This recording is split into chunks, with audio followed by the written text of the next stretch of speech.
नमस्कार बंधुरा home test Bengal থেকে সবাইকে স্বাগত। আশা করি আপনারা সবাই ভালো আছেন, আমিও ভালো আছি। আজকে আবার একটা নতুন ছোট্ট ভিডিও নিয়ে আসলাম। আজকে বানাবো পনিরের কোপ্তা। তার জন্য নিয়েছি 200 গ্রাম পনির, একটা বড় সাইজের আলু সেদ্ধ করে নিয়েছি আদা বাটা, কাজু বাটা আর ময়দা, শুকনো ময়দা নিয়েছি, কাঁচা লঙ্কা কুচি আর ফোড়নে দেওয়ার জন্য নিয়েছি তেজপাতা আর গোটা জিরা।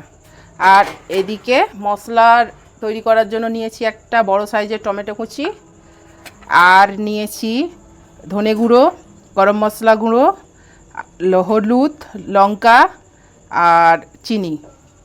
তো আমি কিভাবে পনিরটা মাখবো সেটা দেখুন। তো পনিরটাকে আমি ডোর মতো তৈরি করব। আমি স্বাদ মতো লবণ দিলাম,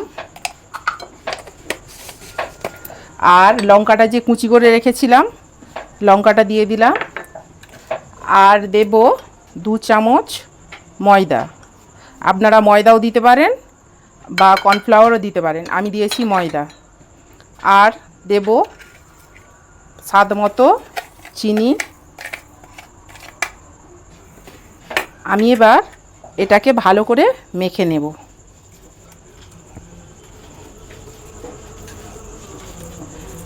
আমার পনিরটা ভালো করে কাঁচা লঙ্কা, নুন আর চিনি দিয়ে মাখানো হয়ে গেছে। এবার আমি এর সঙ্গে আলু সেদ্ধটা মিশিয়ে নেব। মিশিয়ে নিয়ে বলের মতো সাইজের বানাবো।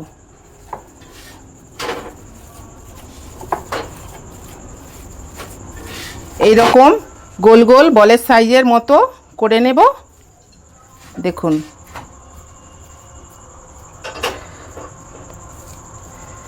ছোট ছোট সাইজের এরকম করে নেব গোল গোল করে।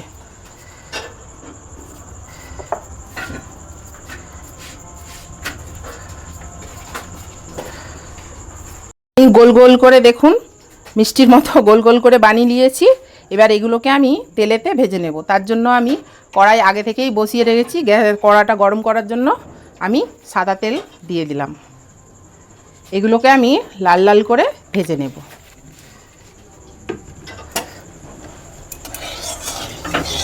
তো আমি কড়াইটা আমার গরম হয়ে গেছে, আমি এক এক করে ছেড়ে দিচ্ছি কড়াইতে।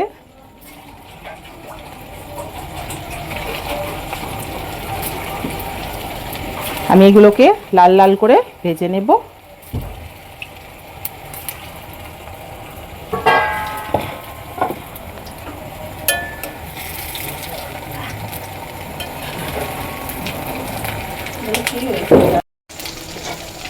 এইভাবে লাল লাল করে আমার ভাজা হয়ে গেছে। আমি এবার উঠিয়ে নেব। এগুলো না খুব নরম, একদম নরম হবে, সেই জন্যে একটু সাবধানে ভাজতে হবে।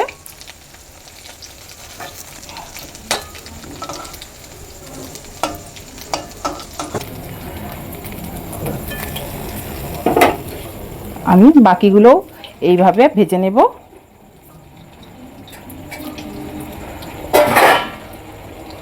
ভাজা হয়ে গেল।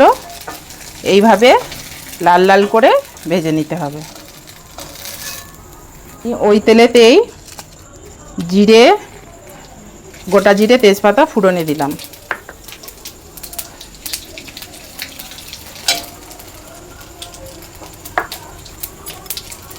ওর সঙ্গে দিয়ে দিলাম 1 চামচ আদা বাটা।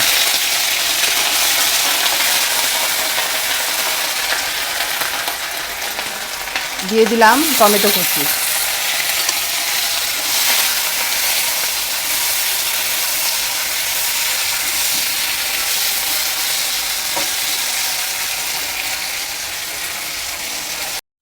দিয়ে দিলাম স্বাদ মতো লবণ।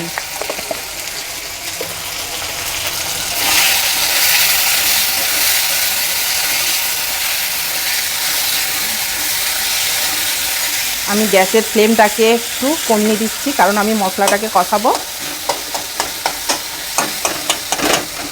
লঙ্কা গুঁড়ো, হলুদ গুঁড়ো, কাশ্মীরি মির্চ, ধনে গুঁড়ো এগুলো এর সঙ্গে দিয়ে দিলাম।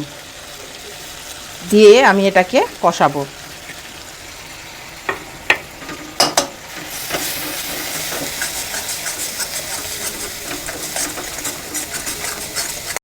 এবার আমি দিয়ে দেব কাজু বাটা।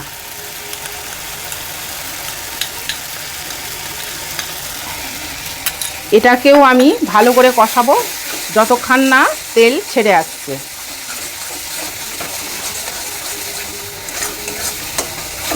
এর মধ্যেই, মশলার মধ্যেই 1 চামচ ঘি দিয়ে দিলাম।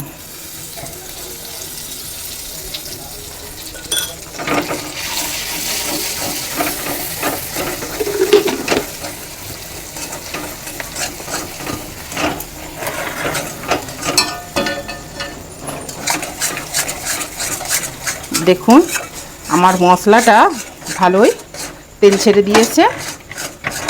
এবার আমি দেখুন মশলাতে ভালোই তেল ছেড়ে দিয়েছে, তো আমি ওই কাজু বাটার ওই বাটিতেই আমি 1 বাটি আর একটু অল্প পরিমাণে জল দিয়ে দিলাম।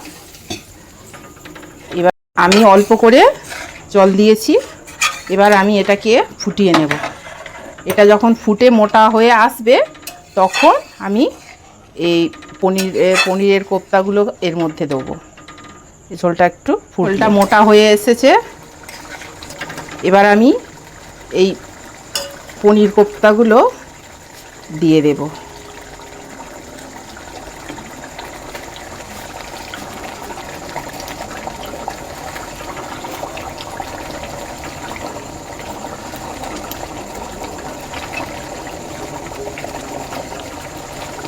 এগুলো খুবই নরম, তো আস্তে আস্তে এগুলোকে দিতে হবে।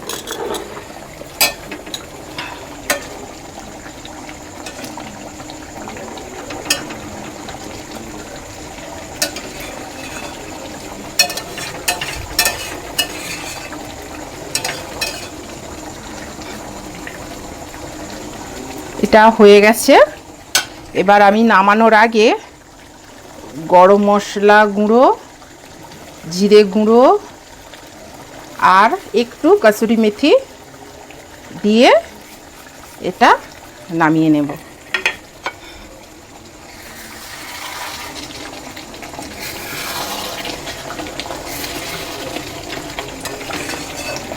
আমি গ্যাস অফ করলাম।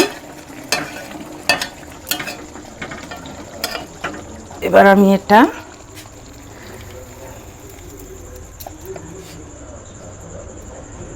তো বন্ধুরা দেখুন আমার ছানার কোপ্তা হয়ে গেছে, সুন্দর একদম নরম। এই দেখুন ছানার কোপ্তা। তো কেমন হয়েছে আপনারা সেটা আমাকে কমেন্ট বক্সে জানাবেন। খারাপ হলেও জানাবেন, ভালো হলেও জানাবেন। আর লাইক, কমেন্ট, শেয়ার করে আমার পাশে থাকবেন। টাটা।